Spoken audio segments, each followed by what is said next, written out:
The clock is ticking on Hong Kong's special trading status. U.S. President Donald Trump announced today that he plans to revoke some of Hong Kong's trade perks as a part of his ongoing rift with China. He says he will issue a travel warning for U.S. citizens, implying Beijing's proposed security law for Hong Kong means U.S. citizens are no longer safe there. Meanwhile, Trump also announced he's severing ties with the World Health Organization, the WHO, blasting the organization's ties to China. Tensions are obviously rising. What does this all mean for the future of the WHO and Hong Kong's special status? And what should Canada's play be? We've asked Francois-Philippe Champagne for some answers. Foreign Affairs Minister Francois-Philippe Champagne joins me now from Shawinigan. Minister, so nice to see you. Thanks for being there. I hope you are well. I want to go because a few hours ago, the President of the United States made a speech, did not take any questions, but, made a lot of news. So I want to go through that very quickly. So he decided to remove the U.S. status of Hong Kong. It's not sufficiently autonomous, he says. He is going to, revoke Hong Kong's basically privileged status, remove trading privileges, and even issue travel advisories to Americans going to Hong Kong. I'd like to get your first reaction on this. Are you surprised or were you expecting this? Well, first of all, let me say we're deeply concerned.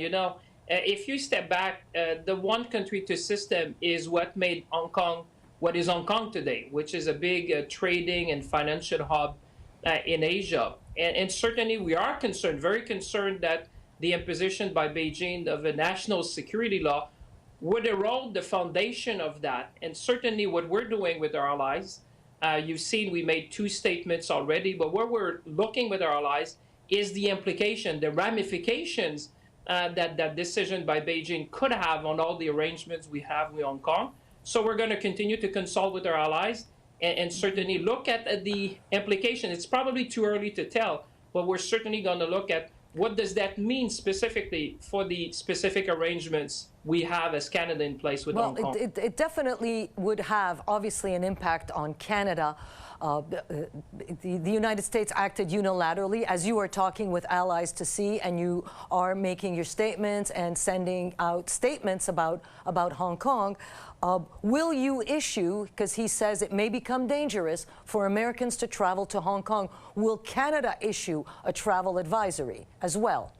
Well, we will consult with Joyce. At this point of time, we're consulting with allies. You saw that we made a declaration, the most recent one, with the United States, with Australia, with the United Kingdom. We're talking to each other. We're going to have a call on Monday again, just to review what could be the implication and ramification of Beijing's decision on Hong Kong. So at this point of time, we are very much in that process of understanding, like I said, very specifically, what could be the ramifications.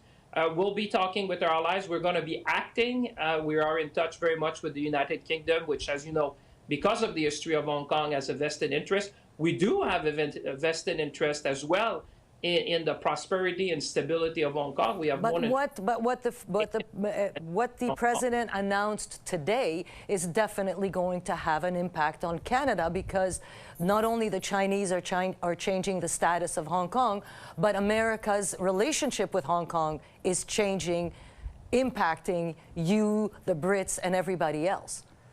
Well, as you said, this was just announced. I have not seen the details of the announcement, as you would expect. We're going to be obviously talking about that.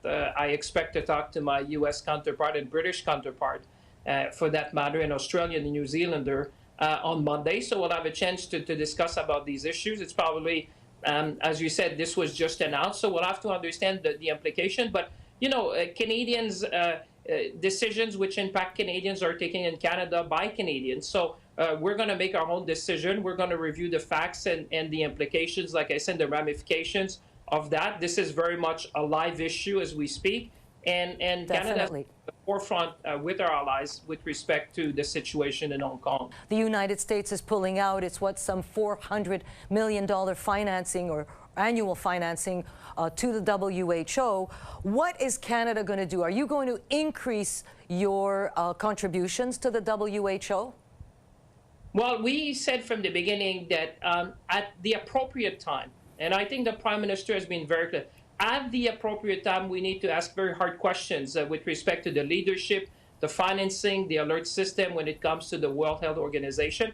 But we believe that in a time of crisis like that, the World Health Organization is the only organization we have today looking, obviously, at this pandemic. And they're playing a very important role in Southeast Asia, in the Caribbean, in the Pacific Islands. So we said we should avoid undermining, obviously, the work that is being done by the World Health Organization now. But the question is, certainly there'll be a time to ask very tough questions, and Canada will be there. But you would not step in and make up for those $400 million that the Americans are pulling out of the WHO. Would Canada consider increasing its contribution? Well, we'll see when it comes to the review, but what I can say is that I believe that the best way to shape the institution of the 21st century is to be at the table. I've always believed that engagement is the best way. We realize, I mean, today the Prime Minister was hosting one of the largest events at the United Nations with the Secretary General, the Prime Minister of Jamaica. More than 50 leaders, world leaders came to that event, which was held yesterday. And this was about how do we think about the system of tomorrow to make sure that we are better prepared for the next crisis, that we reform the system that we have inherited since the Second World War, and that we lead, because that's what citizens around the world expect from countries like Canada, is to lead in the rebuilding of the institution. And the World Health Organization, obviously, is part of that rethinking. I'd like to go now to the Meng Wanzhou decision. You know, the Chinese, even before the decision came down, the foreign affairs spokesman in Beijing issued a warning to Canada. The state-run media called Canada a pathetic clown and a scapegoat in the fight between China and the U.S. When we see the decision, when we know that this case is going to live before the Canadian courts for a long, long time, two names come to mind, the two Michaels, Michael Kovrig and Michael Spavor. What do you think is going to happen to them, and is there anything you can do to make their lives easier right now? Well, certainly. First, it's a time for restraint. And the second thing is that we have said all along, we have been very transparent with the Chinese counterpart that our judicial process is independent. This is an independent decision by a court in British Columbia. And the benefit, one of the benefits of an independent judiciary is that you don't need to explain, you don't need to justify, you don't need to excuse yourself by a court decision. A court decision is a court decision, full stop. So we're going to be, I've been engaging with my counterpart in China. We hope to have a call within the coming days. This is a time for restraint. This is a time for what I've called responsible engagement. We are engaging with China wide open, with eyes wide open, and certainly we're going to continue as we have done from day one.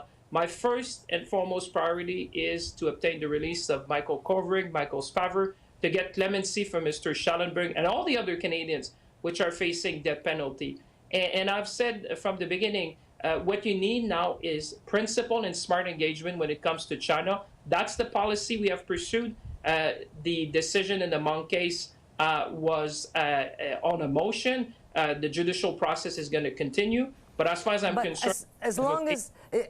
But you know that as long as this judicial process continues, and to the Chinese it is a very political process, and you can understand, I'm going to play devil's advocate here, after she was arrested at the request of the Americans who asked for an extradition, the President of the United States said, oh, you know, mused that he would, maybe drop the extradition request if he could get a trade deal with China. Now China is accusing Canada of being complicit with the United States and of wanting to harm Huawei. So, you know, as the months go by, this relationship gets even more tangled, and these two men are caught in the middle. And you said restraint is now, but you have been restrained so far. They've been in jail for over 530 days. Isn't it time now to be less restrained?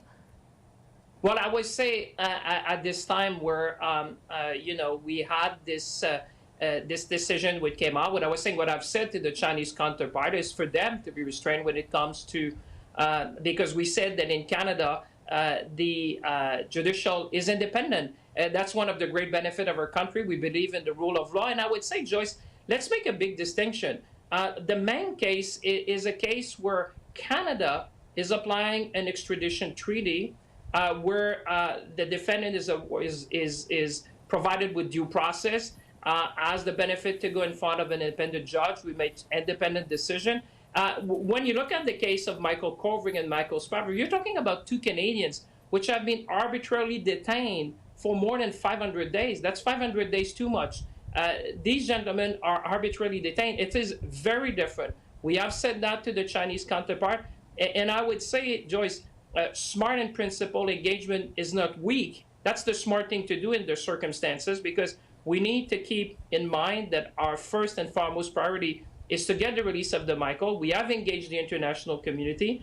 I have had a chance to raise that issue with my Chinese counterpart at every time we had a chance to engage. We have asked that they be granted virtual consular assistance or that we be provided with virtual consular access in accordance with the Vienna Convention. And we will continue to stand up, speak up for their release, and gather the international community behind us.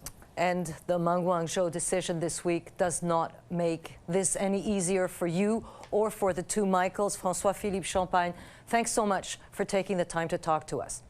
Thank you very much for having me.